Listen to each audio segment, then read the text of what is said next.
মধ্যপ্রাচ্য উত্তেজনা ঘিরে ভবিষ্যৎ অনিশ্চয়তায় বিশ্ব অর্থনীতি, এমনটাই মনে করছেন বিশ্ব অর্থনৈতিক ফোরামের অর্থনীতিবিদরা। তারা বলছেন আগামী 1 বছরে উচ্চ মূল্যস্ফীতির কবলে পড়বে বিশ্ব। হরমুজ প্রণালী বন্ধ থাকলে ডলারের অবমূল্যায়ন হওয়ার আশঙ্কাও বেড়ে যাবে। অচলাবস্থা দীর্ঘায়িত হলে করোনার সময়কালীন অর্থনৈতিক স্থবিরতা ফিরে আসার আশঙ্কা বিশেষজ্ঞদের। 2008 সালের আর্থিক মন্দার পর 2020 সালে করোনার কারণে অর্থনীতির স্থবিরতা দেখেছিল বিশ্ব, যে পরিস্থিতি আবারও তৈরি হতে পারে বলে আশঙ্কা করছেন অর্থনীতিবিদরা।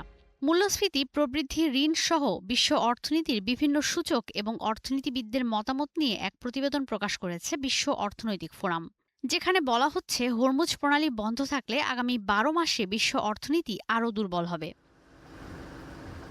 সংস্থাটির শীর্ষ অর্থনীতিবিদদের মতামত নিয়ে প্রকাশিত প্রতিবেদনে বলা হয়, 2025 সালে বিশ্ব বাণিজ্য রেকর্ড 7.5% বেড়ে $35 ট্রিলিয়ন হলেও 2026 সালের প্রথমার্ধে তা দুর্বল হয়েছে। 2025 সালে বিদেশি বিনিয়োগ 14% বাড়লেও 2026 সালে তা কমবে। সংস্থাটির 94% অর্থনীতিবিদদের মন্তব্য, আগামী 12 মাসে বিশ্বে মূল্যস্ফীতি বাড়বে। এর মধ্যেই আন্তর্জাতিক মুদ্রা তহবিল পূর্বাভাস দিয়েছে 2026 সালে বিশ্ব মূল্যস্ফীতি 4.4% হতে পারে। তবে বিশ্ব মন্দা নিয়ে আশঙ্কার কথা বলছেন না তারা।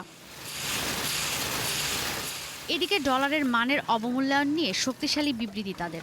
মধ্যপ্রাচ্য উত্তেজনায় ডলারের মান বাড়তে শুরু করলেও বেশিরভাগ অর্থনীতিবিদ বলছেন অন্যান্য মুদ্রার বিপরীতে এবছর ডলার দুর্বল থাকবে। এদিকে ৭৯% অর্থনীতিবিদ বলছেন আগামী 12 মাসে সরকারি ঋণ বাড়বে। 2025 সালে বৈশ্বিক ঋণ রেকর্ড গড়েছিল, 2026 সালেও তা অব্যাহত থাকবে। তারা বলছেন শেয়ার বাজারে অস্থিতিশীলতাও অব্যাহত থাকবে।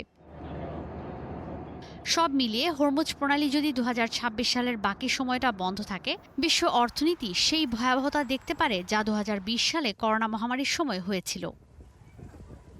ঈশিতা ব্রহ্ম, স্টার নিউজ।